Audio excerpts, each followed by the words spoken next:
It's a very unfortunate incident అండి.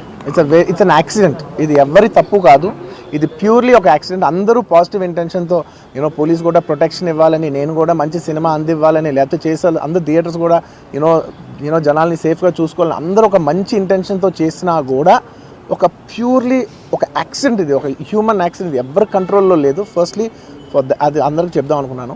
And my first condolences to the family.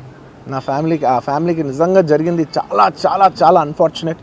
ఎందుకంటే నేను చాలా బాధపడతాను అలాంటి విషయాలు. ఎందుకంటే నేను ఎస్పెషల్లీ యాజ్ అ ఫిల్మ్ పర్సన్గా నా లైఫ్ అంబిషనే థియేటర్కి వచ్చిన జనాల్ని ఎంటర్టైన్ చేద్దామని. అరే మీరు మిమ్మల్ని థియేటర్కి వస్తే మిమ్మల్ని అందరూ నవ్వుతూ పంపించాలనే నా ఇంటెన్షన్. అబ్బా, మీ మనసుల్ని గెలిచి పంపించాలని అనుకునే మనిషిని అలాంటి థియేటర్లో అలాంటి థియేటర్లో టెంపుల్ లాంటిది, అలాంటి థియేటర్లో ఒక యాక్సిడెంట్ అయిందంటే నాకంటే బాధపడేవాడు ఉంటాడా ఎవరైనా? నాకు నిజంగా బాధగా ఉంది. So condolences to the family. I really wish good. I'm having a few hourly updates about what's happening with the kid. ఆ అబ్బాయి శ్రీతేజ్కి ఎవ్రీ ఫ్యూ అవర్స్కి ఏమవుతుంది అప్డేట్లో ఉన్నాను.